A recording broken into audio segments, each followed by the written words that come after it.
अब यो वरिष्ठ बलराममा दुश्मनी पनि देखिएको छ, यो दुश्मनी चाहिँ कतिको भार होला त दुवैजनालाई? यस्तो हुन्छ, अब रियल लाइफमा दुश्मनी नै छैन। 17-18 वर्ष भइसक्यो। अब चरित्रको हिसाबमा भारभन्दा पनि यो चुनौती थियो मेरो लागि। दाइले त यस्तो खालको क्यारेक्टर गरिरहनु हुन्छ, तर यो विशेष छ दाइको पनि, किन मेरो लागि मसँग हुनुहुन्छ, त्यही भएर मेरो लागि झन् विशेष छ यो चरित्र। अनि यो गरिरहँदा चाहिँ अलिअलि थोरै आफूलाई अलिक कम्फर्ट नभएको, अलिकति अप्ठ्यारो जस्तो लाग्छ, किनभने गुरुलाई या आफ्नो अग्रजलाई सिधै काउन्टर त भन्दा त अप्ठ्यारै हुन्छ होइन। धेरै कुरा त देखिएको छैन, तर पनि त्यो भनिरहँदा क्षमा माग्दै दाइले पनि ल गर भन्दै गर्ने प्रयास गरिरहेछ। अप्ठ्यारो त थोरै, अब मेरो हिसाबमा, दाइको हिसाबमा त हुँदैन, दाइले धेरै गरिसक्नु, तर मेरो हिसाबमा अलिअलि थोरै भएको। तर चरित्र हो त्यो, जति गरे पनि त्यो चरित्र हो। चरित्रले गर्ने कुराहरू बाहेक अरू बेला त गएर फेरि के खानेर त सरी भन्न मिल्दैन, त्यो सिनको बेलामा भन्ने हो, त्यसपछि चुपचाप भइहालिन्छ। त्यो हिसाबले सहजता र असहजताको बिचमा चाहिँ एउटा चरित्र निर्माण गरिएको छ।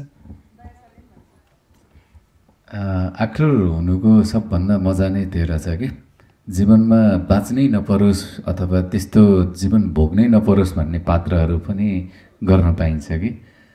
अनि भनेको चाहिँ विजय, म तपाईँहरूले जसरी पर्दामा देखिरहनु भएको थियो एउटा मित्रताको दाजुभाइको सम्बन्ध, त्यो खास भन्ने भने हाम्रो खास सम्बन्ध चाहिँ त्यस्तै नै हो।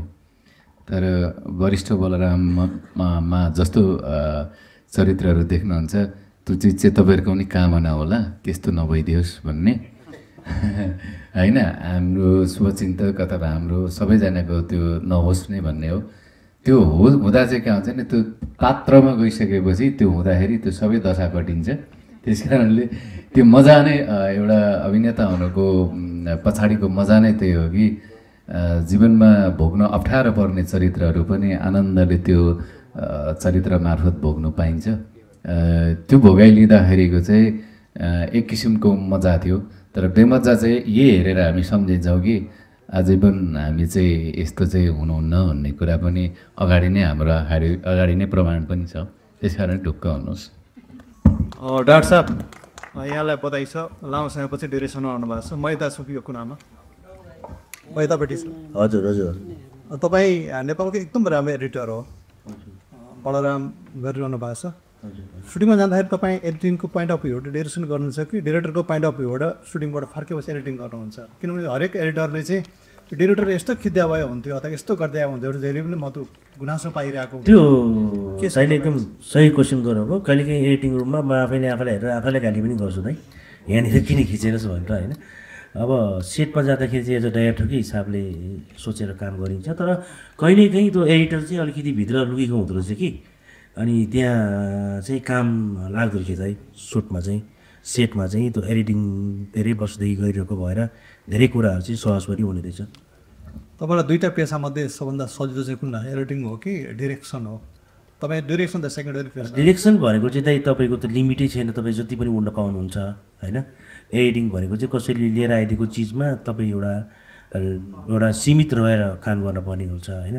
डिरेक्टरमा एज एन डाइरेक्टर काम गर्दाखेरिको जुन एउटा फ्रिडम छ, एउटा मजा छ, एउटा आफ्नो कथा भन्न पाउने जुन सुवर्ण अवसरहरू छ, त्यो चाहिँ एकदम अर्कै मजा छ त्यसमा एज एन डाइरेक्टर काम गर्दाखेरि। हस्, थ्याङ्क अब त्यो क्यामा यो दसैँमा नै आएका फिल्महरू चाहिँ अलिक अपेक्षित आम्दानी गर्न सकेनन् व्यक्तिगत जेनजीले क्वेसन गरेको होला।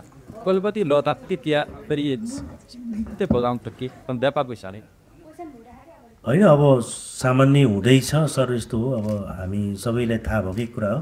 अब फिल्म राम्रो बनाएर नराम्रो बनाएर भन्दा पनि लक पनि धेरै फेभर गर्नुपर्छ भन्ने कुरा थाहा भएकै कुरा हो। त्यही भएर अब हामीले एउटा रिलिज डेट घोषणा गरिसकेका छौँ। अब माथि त प्रभुको इच्छा हो, के हुन्छ, टाइम कसो हुन्छ होइन।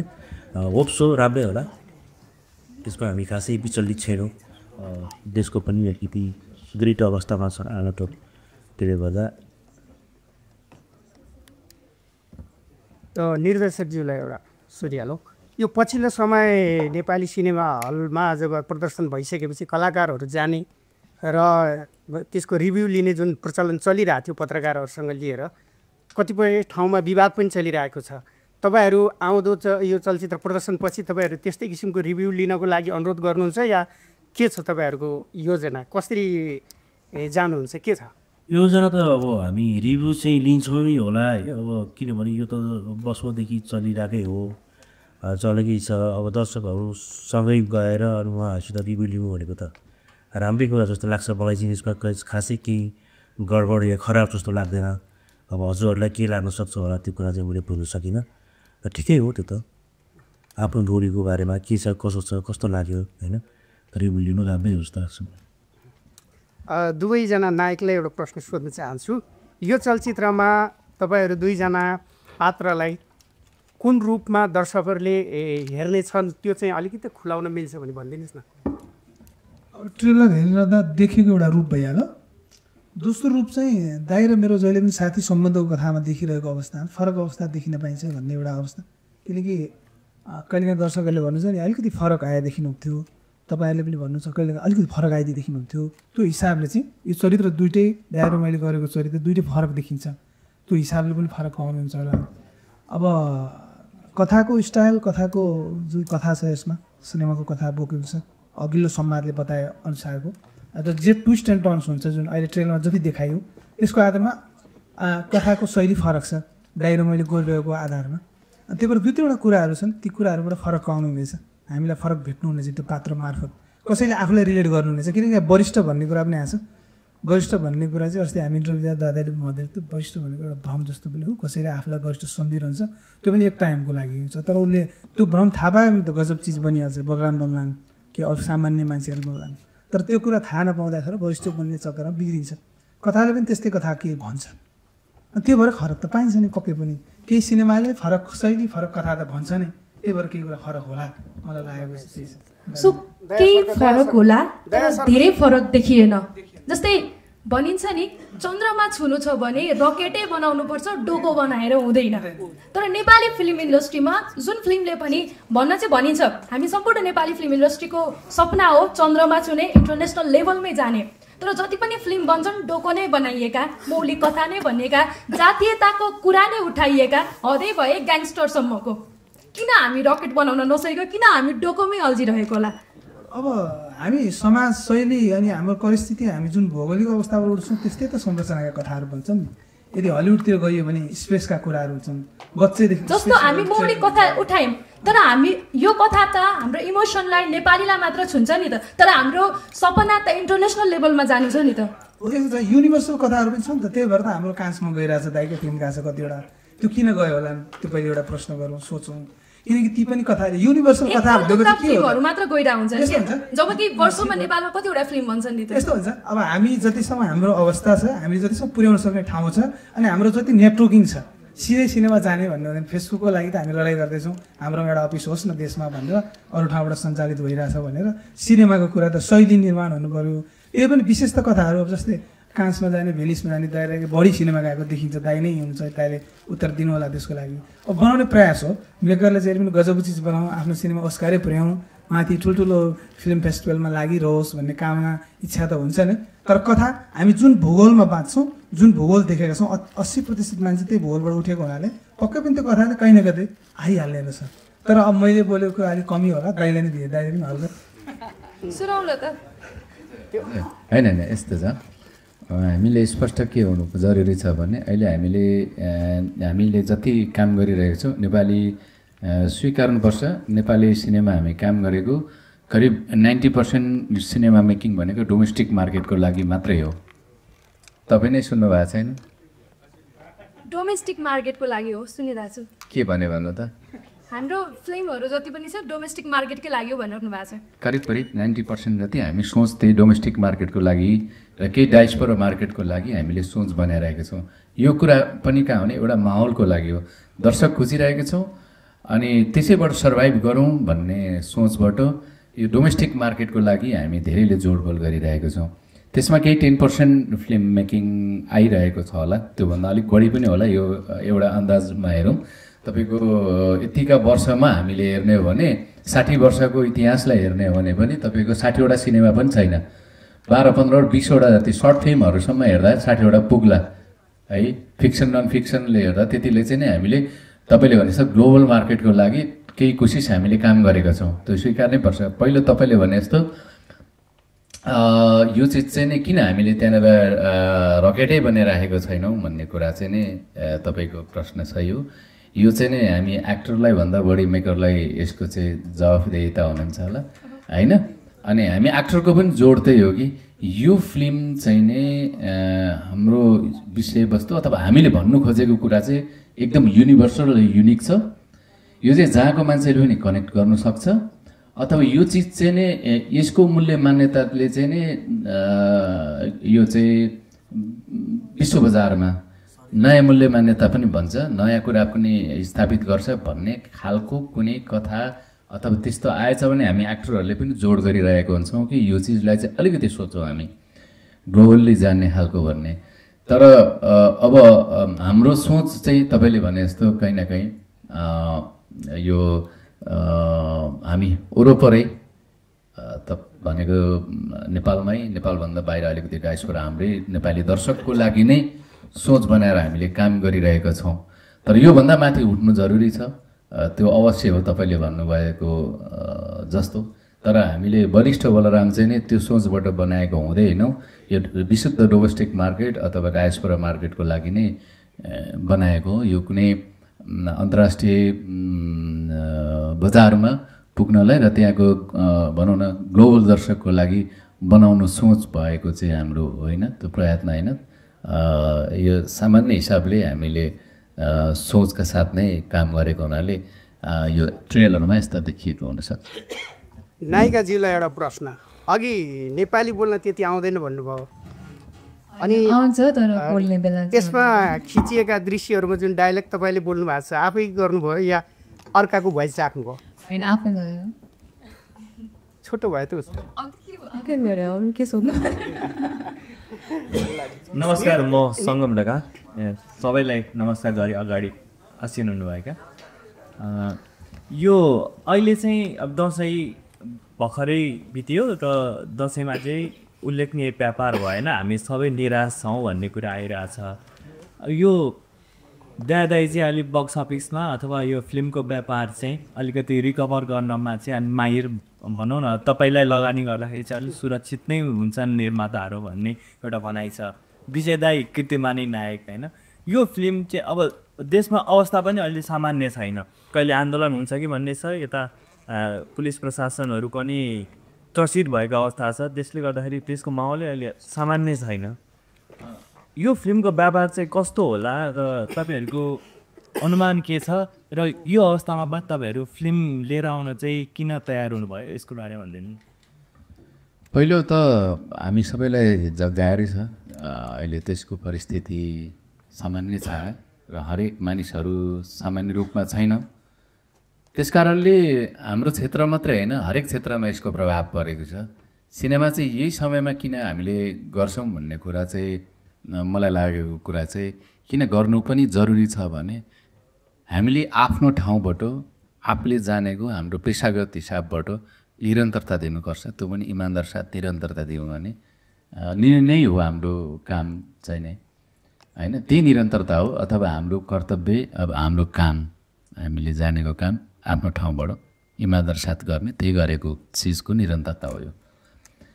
अब बक्स अफिस को चाहिँ के भन्नु भने यो परिस्थितिमा मेरो आफ्नो मैले आफैले विश्लेषण गरेर हेरेको है, अब यो सत्य नहुनसक्छ, यो त तपाईँहरू धेरै यसको विज्ञ हुनुहुन्छ। अहिलेको अवस्थामा विगतको तुलना गर्दाखेरि करिब 60% विगतको तुलनाको 60% मात्रै बक्स अफिस कलेक्सन भयो भने पनि त्यो चाहिँ एकदमै माथि हो अहिलेको अवस्था जस्तो लाग्छ। त्यो मलाई अहिलेको मनस्थितिमा यो माहौल बिस्तारै बनिँदै जान्छ। हामी बिचको त्रास अथवा हामी बिचको धेरै कुराको अवस्थाहरू परिवर्तन हुँदै जान्छ। हामी सुरक्षित महसुस गर्छौँ होला अथवा हामीले सोचेका कुराहरू अथवा आगामी दिनको लागि हामी सुन्दर शान्तको कामना पनि गर्छौँ होला। त्यो चिज आउनुको लागि अहिलेको अवस्थामा बिस्तारै त्यो माहौल बनिरहेको छ। जहाँसम्म लाग्छ वरिष्ठ बलरामले त्यो माहौलसँग एउटा माहौलसँगै निरन्तरता जाला त यसले चाहिँ सारा माहौल बनाइहाल्छ, यसले चाहिँ त्यो व्यापारिक ऊ पनि उचारिहाल्छ भन्नेमा चाहिँ म विश्वास त छैन। तर के चिज हो भने चाहिँ एउटा माहौल होइन, एउटा खुसीको माहौल, दुईवटा माहौल आउँदैछ, तिहार अनि छठ, जसको माहौलमा चाहिँ हामी यो वरिष्ठ बलराम हेरेर पनि सेलिब्रेट गरौँ चाहिँ भन्न चाहन्छु। विजयलाई बिहान सुनाउन यसको। हजुर हजुर व्यापारको कुरा हो सुनौ हो व्यापारकै कुरा यस्तो छ। अब दाइले भने जस्तै अब कस्तो हुन्छ भने कहिलेकाहीँ भूकम्प आयो होला, हाम्रो कोरोना आयो, हामी घरभित्र थियौँ, भूकम्प आयो, हामी अरू काम गरेनौँ, शान्त भयौँ, तर त्यसलाई रिलिफ गर्ने काम के छ? अहिले खेल देखिरहेको छौँ, क्रिकेट हेरिरहेको छौँ हामी होइन, रमाइलो लाग्छ। गेमले पनि एउटा काम गर्दो रहेछ, थेरापी त हो। सिनेमा पनि त्यस्तै होला, आफ्नो कलाको माध्यम हामीले गर्ने। फेरि यही मात्र त अब मैले जानेर अर्को कुरा गर्न जान्दा पनि जान्दिनँ, थाहा पनि पाउँदिनँ, हामीले गर्ने यही काम भएको हिसाबले चाहिँ। अब व्यापारको हिसाब चाहिँ के हुन्छ भने त्यो चाहिँ समय परिस्थिति सबै कुरा मिलिरहँदा हुने कुराहरू हुन्छन्। अब हाम्रो पनि तिहारको माहौलमा छ। अब लगभग अघिल्ला सिनेमाहरू पनि दसैँ सिनेमाहरू पनि चलिरहेको अवस्था छ अहिले पनि। त्यसले एउटा समय बनाइरहेछ, माहौल बनाइरहेछ। माहौलले दाइले भने जस्तो धेरै नगर्ला, हामीले सोचेभन्दा धेरै विशाल केही नगरे पनि केही प्रतिशत चाहिँ हामीले गर्न सक्छौँ, हुनुपर्छ। त्यो हुनु भनेको हाम्रै लागि हो, हामी त्यही कुरा गर्न पाइरहेछौँ त्यही विषयमा। कीर्तिमानी भएँ भन्ने आधारमा मैले कुरा गर्न पाउँछु। धेरै सिनेमा पैसा कमाउँदा के हुन्छ, कुरा गर्न पाइन्छ। कुरा गर्न पनि आधारहरू हुन्छन्। खेल हुन्छ, फेरि देशले जित्यो भन्दा कति खुसी लाग्छ, कुरा गर्ने आधारहरू हुन्छन्। त्यही आधारको लागि होला। अब कमाउने कुरा चाहिँ हातमा केही छैन, तर राम्रो चिज दिने प्रयास गरिरहने हो। अब हाम्रो काम चाहिँ के होला, व्यापारको कुरा त्यस्तै होस्। Thank you. समृद्धिजीको खासै कुरा सुन्न पाएन क्या, अनि त्यसैले म एउटा सोध्न चाहन्छु उहाँलाई। तपाईँको दोस्रो फिल्म यो, दोस्रो चलचित्र गर्दै गर्दाखेरि लक्की नायिका भन्ने खालको प्रतिक्रियाहरू कतिको पाइराख्नु भएको छ? र अर्को कुरा चाहिँ यो चलचित्रमा काम गर्दाखेरि चाहिँ तपाईँले दया दाई र बिज दाई हुनुहुन्छ भनेर चलचित्र सेलेक्ट गर्नुभयो या स्क्रिप्ट मन परेर चलचित्र सेलेक्ट गर्नुभयो? यो सुनौ न।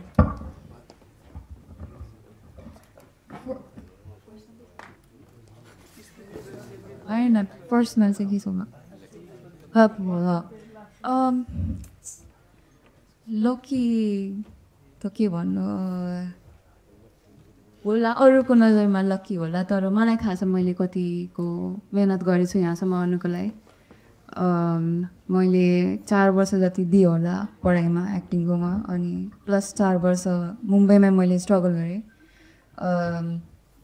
यहाँ आउँदा नि मैले मेरो पहिलो फिल्म फर्की नि अडिसन दिएर नै पाएको हो मैले। अब त्यसपछि चाहिँ अब सुरेन्द्रजीले मलाई नोटिस गर्नुभयो फर्कीबाट। अब लकी त के भनौँ होला, यो फिल्ममा यो क्षेत्रमा त अब लक पनि चाहिन्छ भन्छ। अब 50% त लक भगवान्सँग नि म कुरा गरिरहन्छु, त्यसले पनि होला।